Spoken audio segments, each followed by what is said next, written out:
ओम श्री गुरुदेवाय नमः। मित्रों, आप सभी को नमस्कार।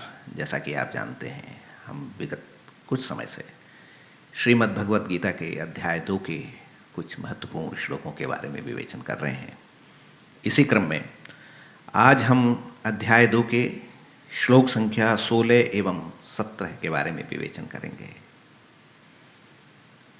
श्लोक संख्या 16 में भगवान कहते हैं, नासतो विद्यते भावो ना भावो विद्यते सतः उभयोरपि दृष्टः अन्तः तु अनयोः तत्वदर्शिभिः। कि हे अर्जुन, असत वस्तु की तो कोई सत्ता नहीं है और सत वस्तु का कभी अभाव नहीं होता। इन दोनों का तत्व केवल तत्वज्ञानी पुरुषों द्वारा देखा जाता है। फिर श्लोक संख्या 17 में भगवान कहते हैं, अविनाशी तु तत्विद्धि येन सर्वम इदम ततम विनाशम अव्ययस्य न कश्चित कर्तुम अर्हति।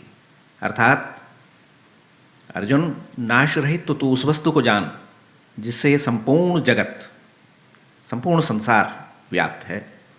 इस अविनाशी तत्व का विनाश करने में कोई भी समर्थ नहीं है।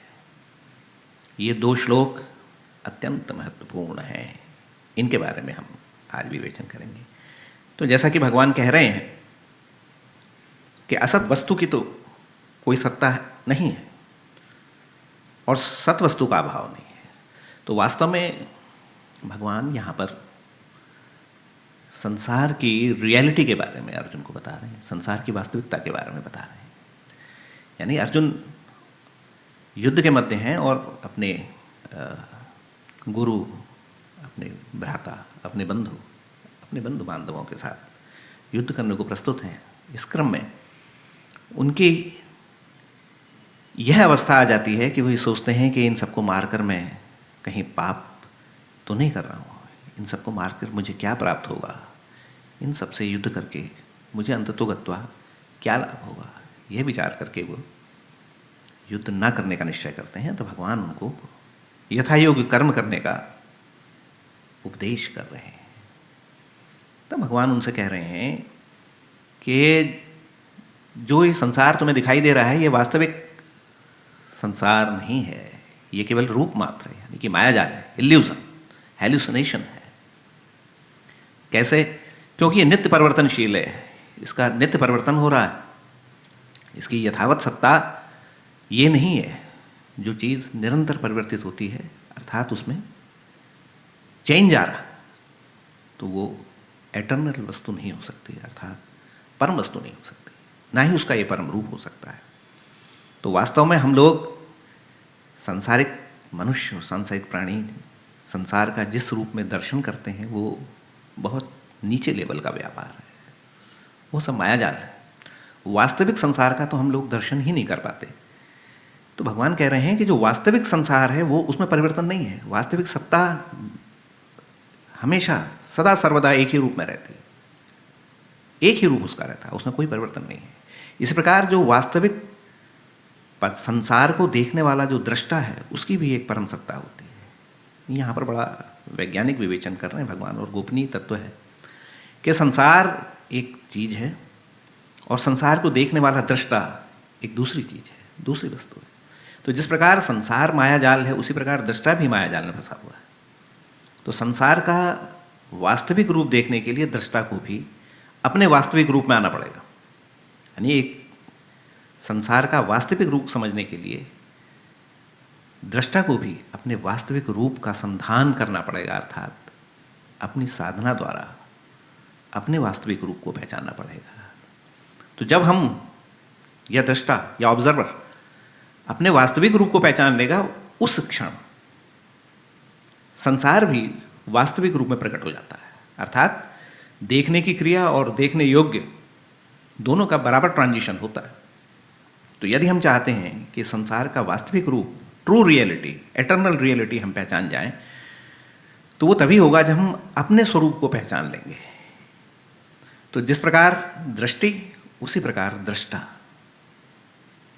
जिस प्रकार दृश्य, उसी प्रकार दृष्टा। तो भगवान ये कह रहे हैं कि जो तू देख रहा है इस क्षण, वो वास्तव में सत्य संसार नहीं है, संसार का या प्रकृति का सत्य रूप नहीं है। क्यों? क्योंकि अभी तो वास्तविक दृष्टा की स्थिति में नहीं है। तब भगवान उनको बताते हैं कि जो सत वस्तु है, जो एटर्नल वस्तु है, जो हमेशा रहने वाली वस्तु है, वो हमेशा रहती है, लेकिन उसका रूप देखने के लिए तुझे भी तत्वज्ञानी होना पड़ेगा। यानी यहाँ भगवान कहते हैं कि जो वास्तविक संसार को देखते हैं, जो सत वस्तु को देखते हैं, जिसका कभी अभाव नहीं होता, जो हमेशा रहता है, जिसमें कोई परिवर्तन नहीं, उस सत वस्तु को देखने वाले तत्वज्ञानी पुरुष होते हैं।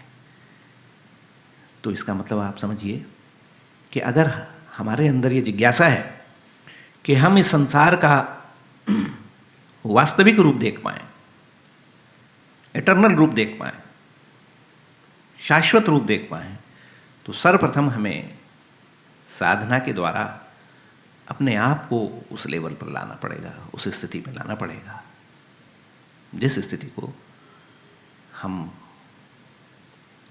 दृष्टा के रूप में, परम दृष्टा के रूप में अपने आप को उपलब्ध करेंगे। तो पहला ट्रांजिशन हमारा अपना होगा, और जैसे जैसे हम सामान्य दृष्टा से एक विशिष्ट दृष्टा की ओर बढ़ेंगे, उसी प्रकार से ये संसार भी सामान्य संसार से विशिष्ट संसार की ओर बढ़ जाएगा।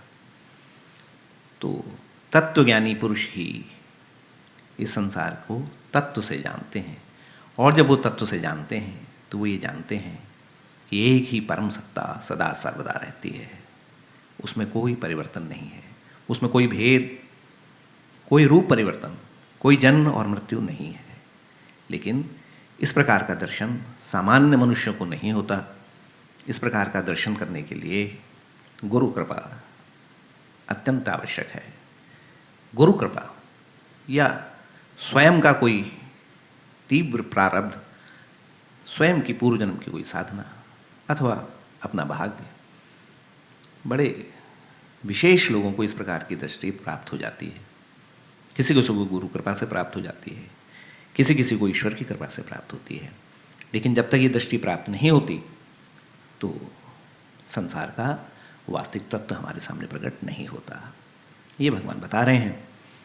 फिर भगवान कहते हैं कि जिससे संपूर्ण जगत दृश्य वर्ग व्याप्त है, उसको तू अविनाशी जान। अर्थात यहाँ पर भगवान पुनः वो बता रहे हैं कि जो संपूर्ण संसार जिसमें व्याप्त है, वो तत्व अविनाशी है, उसका कभी नाश नहीं होता। वो समय की धारा में वो तत्व एग्जिस्ट नहीं करता।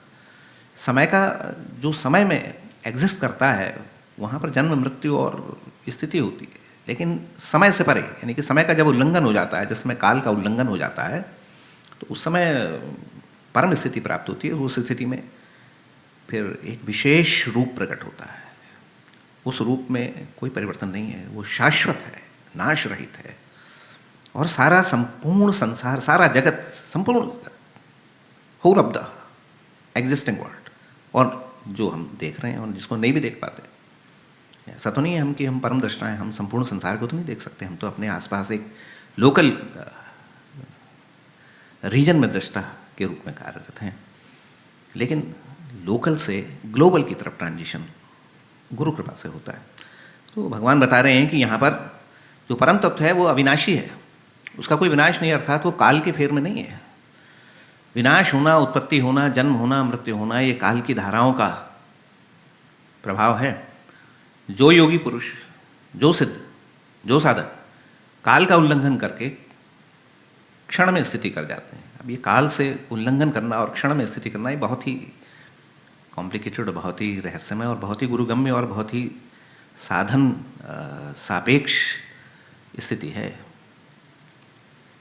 जन्म जन्मांतर के प्रयास से, गुरु कृपा से, ईश्वर की कृपा से, स्वयं की उत्कट इच्छा से इस प्रकार के ट्रांजिशन होते हैं। तो कह रहे हैं कि कोई समर्थ नहीं है। भगवान कहते हैं कि इसको विनाश करने में, यानी कि जो प्रकृति का जो फंडामेंटल रियलिटी है, उसका विनाश करने में कोई समर्थ नहीं है। यानी कि स्वयं ईश्वर भी उसको एक तरीके से विनाश नहीं करते। वो एटर्नल एग्जिस्टेंस जो है वो हमेशा रहता है। तो एक परम तत्व है। हम लोग एक गुरु स्तुति करते हैं, श्री गुरु की स्तुति करते हैं ना, अखंड मंडलाकारम व्याप्तम येन चराचरम तत्पदम दर्शितम येन तस्मै श्री गुरुवे नमः। एक परम तत्व है जिसमें कि सारा चर और अचर संपूर्ण ये जो संसार जो हमको दिखाई दे रहा है, एग्जिस्टिंग वर्ल्ड, ऑब्जर्व्ड वर्ल्ड, जिसको ऑब्जर्व कर लेते हैं, as an observer we observe. जो भी चीज़ हमको दिखाई दे रही है, जहाँ कहीं भी, जागृत अवस्था में देख रहे हैं हम या सुषुप्ति में देख रहे हैं अथवा स्वप्न में देख रहे हैं, ऑब्जर्वर के रूप में हम कुछ ना कुछ देखते हैं। दृश्य की स्थिति ऑब्जर्वर के सापेक्ष, अगर ऑब्जर्वर नहीं होगा यानी कि दृष्टा नहीं होगा तो दृश्य भी नहीं दिखाई देगा। तो दृष्टा का भी फिर अलग अलग लेवल है। हम सभी लोग जो हैं संसार के सामान्य दृष्टा हैं, तो हमें सामान्य संसार दिखाई दे रहा है, माया से आच्छादित संसार दिखाई दे रहा है। लेकिन जब हम साधना से अथवा गुरु कृपा से अथवा ईश्वर की कृपा से विशिष्ट दृष्टा भाव में ट्रांजिशन कर जाएंगे, यानी कि सामान्य दृष्टा से विशिष्ट दृष्टा भाव में चले जाएंगे, तभी ये जो सामान्य संसार जो दिखाई दे रहा है ये भी तदनुकूल विशिष्ट संसार के रूप में प्रकट हो जाएगा, जहाँ फिर कोई भेदभाव होता नहीं, जहाँ कोई मैं और तू का भाव नहीं रहता, वहाँ एक ही परम तत्व रहता है। वहाँ फिर ये विभिन्न विलक्षणताएं नहीं होती, जो भिन्नताएं हैं जो हम संसार में यहाँ देख रहे हैं कि भिन्न भिन्न वस्तुएं, भिन्न भिन्न लोग अलग अलग प्रकार के दिखाई दे रहे हैं। लेकिन जब आपका ट्रांजिशन हो जाता है, जब आप ऊंचे लेवल पर आ जाते हैं, जब आपकी दृष्टि बदल जाती है, तो उस समय संसार भी बदल जाता है। फिर संसार अपना माया रूप छोड़ देता है और उस समय फिर उसका एक नाश रहित अविनाशी रूप संसार का दिखाई देता है। तो यही भगवान ने अर्जुन को इन 2 श्लोकों में बताया कि जो तू देख रहा है ये सब माया है, ये सब नाशवान है। वास्तव में इस नाशवान संसार के पीछे एक निरंतर अविनाशी तत्व विराजमान है, जिसका दर्शन मैं तुझे कराऊंगा। भगवान ने उसको बाद में कराया भी, तो वो आगामी श्लोकों में हम पढ़ेंगे। तो अभी के लिए फिलहाल इतना ही। हमें प्रतिदिन गीता का पाठ करना चाहिए, ऐसा हमारा मानना है। गीता के श्लोकों में बड़े वैज्ञानिक पूर्ण और बड़े अच्छे गूढ़ रहस्य हैं। वो क्रमशः उनका बारंबार अभ्यास करने से वो प्रकट होते हैं और अपने कल्याण के लिए और दूसरे के कल्याण के लिए इसका गीता का विवेचन या पारायण हमें करना चाहिए, ऐसा हमारा मानना है।